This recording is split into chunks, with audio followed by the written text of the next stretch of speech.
جس سے پہلے پہلے آپ نے احرام کو باندھنا، احرام باندھ کے نیت کر کے تلبیہ پڑھنا۔ میں نے ایک سے پوچھا، یہاں پر یہاں موجود ہے وہ نمازی، وہ اپنے عزیز کے پاس گیا تو جا کر نا وہ جب واپس آیا تو میں نے کہا یار آپ آئے نہیں تھے کل جمعے میں، تو وہ کہتا ہے کہ نا وہ میرا ایک عزیز نا پھوپھو کا بیٹا عمرے پہ جا رہا ہے تو اس کی محفل تھی، میں وہاں گیا تھا۔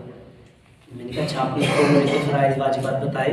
کہتے جی مجھے نہیں پتا تھا۔ میں نے کہا اس کو پتہ ہے؟ کہتے پتہ نہیں۔ میں نے کہا وہاں کوئی جو بیان کرنے والا انہوں نے بیان کیا نہیں پتا۔ میں نے کہا مجھے ان کا نمبر، میں میری بات کرا وہ ڈر رہا تھا، اس نے خیر مجھے نمبر، میں نے کہا مجھے دے دیں میں آپ کا نام نہیں لیتا۔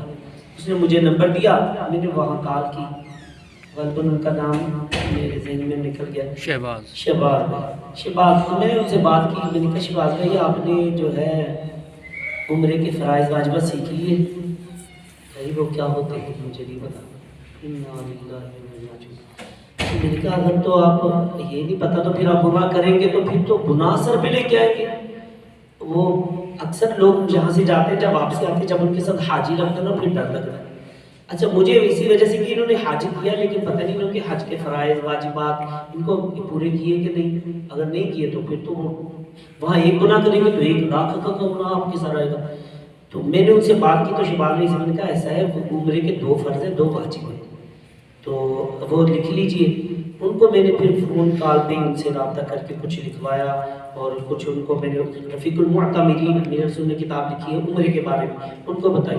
اگلے دن میں پڑھانے کے لیے میں دکان پہ جاتا ہوں تو وہاں گیا تو وہ لڑکا کہہ رہا ہے میرے ابو عمرے پہ جا رہے ہیں۔ میں نے کہا یار ایسا ہے کہ ان کو آپ نے عمرے کے بارے میں بتایا تو وہ کہتا ہے کہ میرے 2 بھائی ہیں وہ سعودیہ بھی ہوتے ہیں انہوں نے بتا دیں۔ میں نے کہا وہ تو جب یہاں سے جہاز میں بیٹھیں گے تو اگر تو ڈائریکٹ جا رہی ہے تو وہ تو میقات کے اوپر سے گزر جائے گا جہاز، تو اس سے پہلے پہلے ان کو یہ چیزیں معلوم ہونی چاہیے۔ میں نے ان سے رابطہ کیا، ان کو بھی نہیں پتا تھا معاذ اللہ۔ اور پھر میں نے ان سے کچھ، لیکن وہ ان پڑھ تھے بالکل پڑھے لکھے نہیں تھے، پھر ان کو میں نے کچھ بتایا، اللہ کرے ان کا صحیح ہو گیا ہو۔ مجھے امید ہے شاید ان لوگوں کو جن کو میں نے بتایا انہوں نے جا کر دعا کی ہوگی اور تو یہ تو کر رہا ہے۔ آئیے میں آپ کو عرض کر دیتا ہوں، اللہ کرے آپ کو بھی توفیق مل جائے۔ جب عمرے پہ جانا ہو تو تب اس کے مسائل سیکھنا فرض تب ضروری ہے، جب تک نہیں ہے تو اگر کسی کے اوپر حج فرض ہو گئے تو حج کے مسائل سیکھنا فرض، نماز بالغ ہونے کے بعد اس کے مسائل سیکھنا فرض ہو گئے۔ اگر کسی کو طہارت کے بارے میں نہیں معلوم بالغ ہونے کے بعد بھی تو وہ گناہ گار ہے۔ اب کیا ہے جی کسی نے بتائی نہیں آپ کو پوچھ لینے چاہیے۔ تو آئیے میں نے یہ نیت کی کہ اللہ کرے آپ لوگ جائیں اور آپ میں سے بھی کوئی دعا کریں تو لگ جائے، اللہ کرے تو اللہ تعالیٰ کی کرم نوازی ہو جائے تو بلاوا آ جائے۔ حج کے عمرے کے 2 فرض ہوتے ہیں 2 واجب ہوتے ہیں۔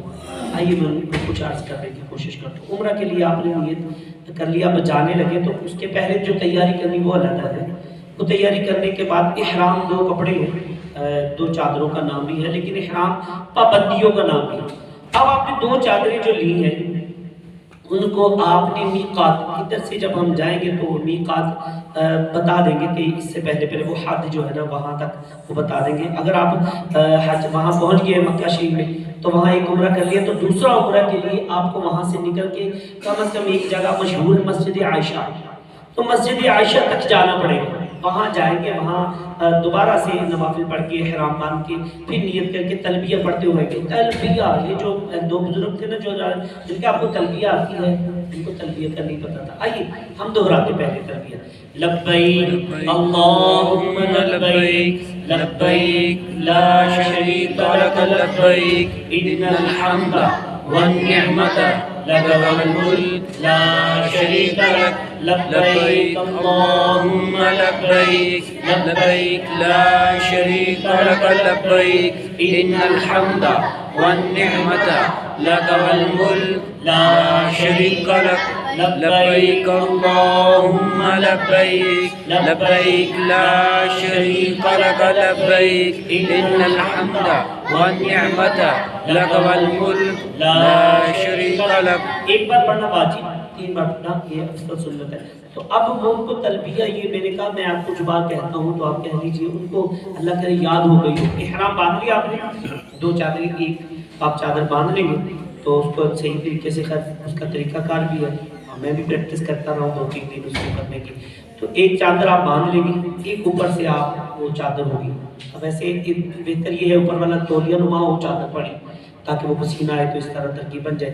اور لیکن میں یہاں سے پتہ کیا تو وہ کہہ رہے تھے تولیے والا یا کپڑے والا یہی ہے ان کے پاس. لیکن ایسا ہونا چاہیے اوپر والا اگر تولیے کا ہو جاتا ہے یہ بہتر ہے, نیچے والا جو حصہ یہ چادر تہمت وغیرہ یہ لکھے وغیرہ جس چیز کی بھی ہو وہ ان کے بہتر رہے گی. اب یہ دونوں چیزیں آپ نے باندھ لی.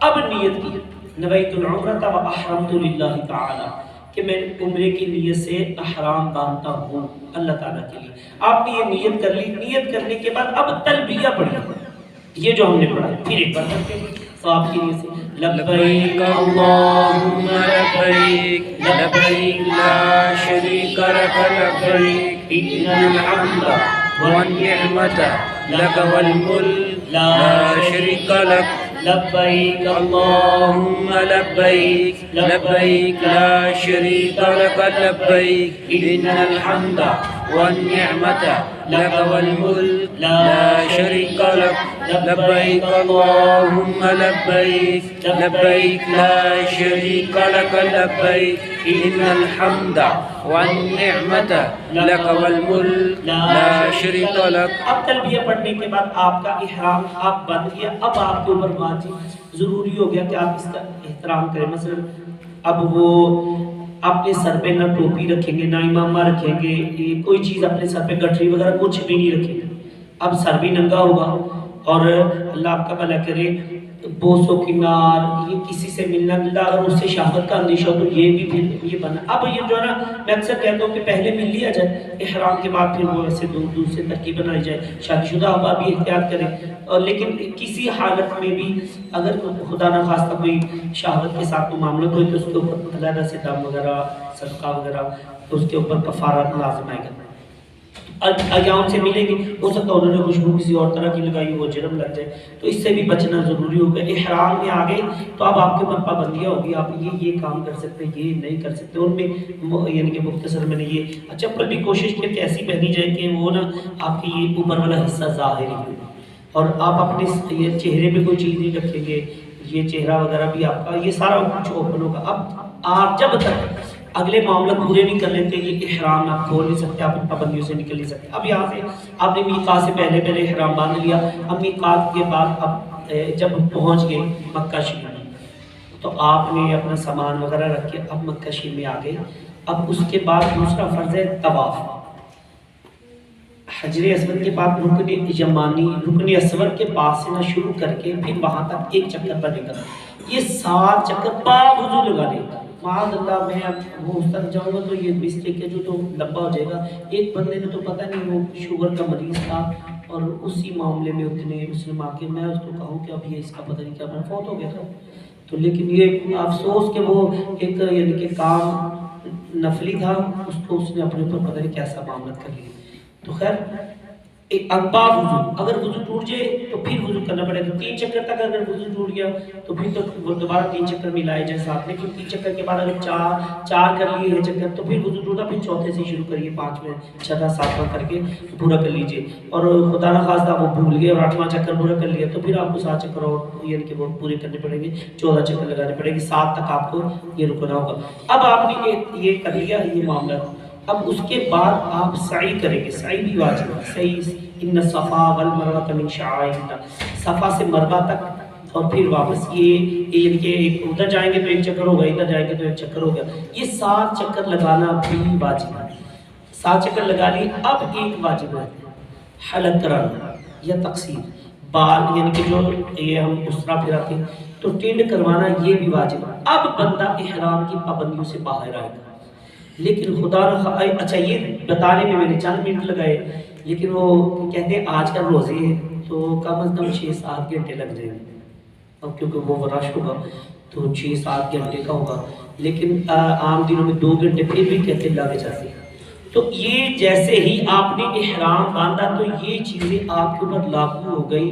اور چاہے اس وقت اس دوران آپ کا اور بھی وظیفے ہو یا تو درود پاک ہو یا پھر کیا کہیں گے اسی طرح لبیک اللہم لبیک لبیک لا شریک لک لبیک ان الحمد والنعمت لک والملک لا شریک لک لبیک اللہم لبیک لبیک لا شریک لک لبیک إن الحمد والنعمة لك والملك لا شريك لك لبيك اللهم لبيك لبيك لا شريك لك لبيك إن الحمد والنعمة لك والملك لا شريك لك.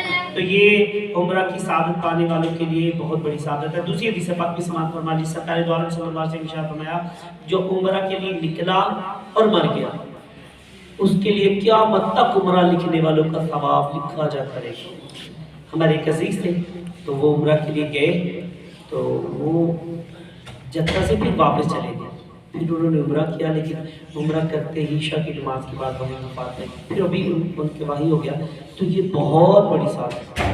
یہ کئی لوگ اس کے اوپر زیادہ زور دیتے ہیں ان کو واپس لے کے آنے کے لیے. یہ نہیں مناسب. واپس وہ یہاں آ گئے ہم کون سے جگہ دیں گے اور جب اس کا تھوڑی ہو یہاں سے پھر اس کو مٹی کے نیچے دینا. تو اگر وہ وہاں ترکیب بن گئی تو وہاں روک دیجیے. ٹھیک ہے وہ اتنی برکت والی جگہ ہے.